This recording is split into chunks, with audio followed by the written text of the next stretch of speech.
Welcome to today's Explainer. Today, we are going to completely demystify the art of small talk and honestly transform how you interact with strangers.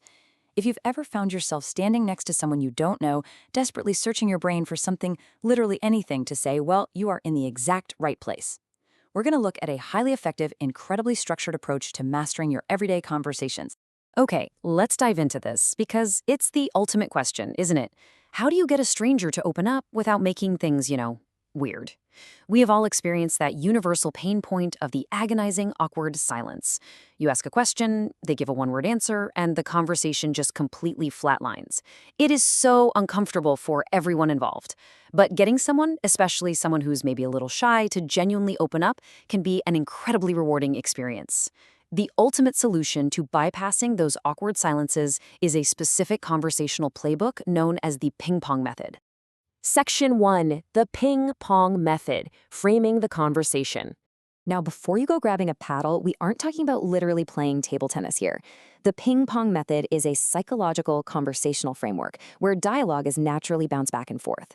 Think of it like this. You are on one side of the table, the stranger you want to get to know is on the other side, and the conversation itself is the ball. It has to bounce across the net. If one person just holds on to the ball, the game just stops. It requires a specific rhythm designed to ensure both parties feel comfortable and the discussion flows completely naturally. So let's break down the exact mechanics of a successful conversational rally. Step 1, you ask a question. Step 2, they answer. Now, Step 3 is where the absolute magic happens. The crucial point here is you must contribute or comment on their answer before you move to Step 4, which is asking a related question. It's this third step, adding your own thoughts, sharing your own connection to what they just said, that keeps the conversation alive and prevents the whole thing from feeling totally robotic. Section 2, the interview trap. What not to do. Now, what's really interesting about this is that this trap is where most people completely derail a friendly chat without even realizing they're doing it. They end up turning a casual encounter into a stiff, uncomfortable interrogation. Because look, a rehearsed list of questions without any commentary feels incredibly unnatural. If you just fire off question after question, where are you from? What do you do? Do you have kids? The other person is going to feel pretty weirded out. You have to remember that the stranger actually wants to have a productive, enjoyable chat too. Even if it doesn't seem like it right at first, they want to get to know you as well. You aren't conducting a job interview. To really see how this plays out, imagine the other person just told you they work as a bartender at a local place called Highland. If you reply with, "I'm a barista, do you have any pets?" you have completely dropped the ball. You wasted a great topic just to move down your mental list of rehearsed questions. But consider the alternative, the true ping-pong response. "I'm a barista. I love Highland. You guys make the best cocktails. What's your favorite drink on the menu?" Look at how smoothly that flows. You stated your connection to their answer, validated their workplace, and served a related question right back over the net. It perfectly shows active listening. Moving right along to Section 3, the Uncle John experiment, putting the method to the test. To really prove this playbook works in the real world, the source creator shared a fascinating case study about a guy everyone called Uncle John. Uncle John was quiet, looked like he definitely owned a motorcycle, and worked at a massive manufacturing facility for big trucks. He had a pretty intimidating, gruff exterior. So, at a family event, the creator decided to test the method on him.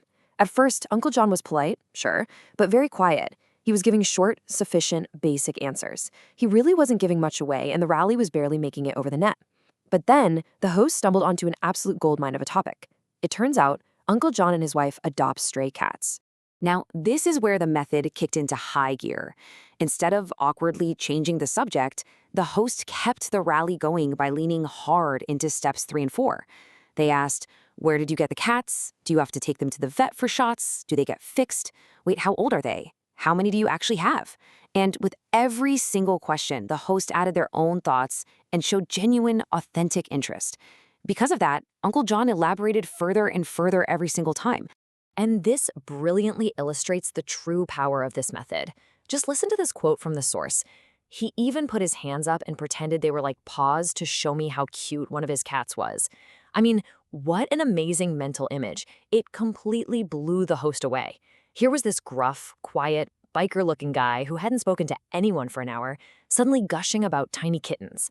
And it only took about 15 minutes of applying the ping-pong method to get him to open up like that. Incredible. The takeaway here is absolutely crucial. Never judge a book by its cover. If the host hadn't had the courage to step up to the table, serve the ball, and actually use this conversational method, they would have completely misread Uncle John. They would have missed out on a fantastic 15-minute connection. You can learn so much more about anyone just by taking that first step and staying actively engaged in the rally.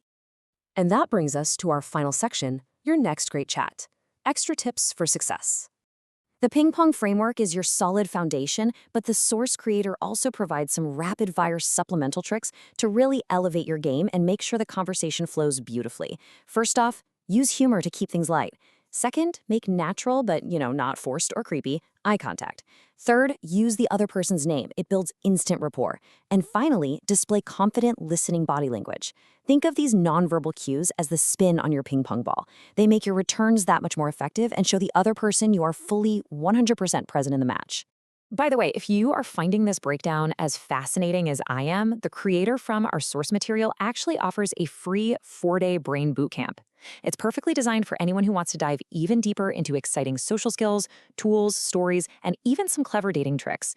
It's a fantastic resource if you want to keep expanding your conversational toolkit way beyond what we've covered today. So, I have to ask, who will you play your next game of ping pong with? You now have the exact playbook in your hands. You know how to serve, you know exactly how to return, and you know how to avoid that dreadful interview trap.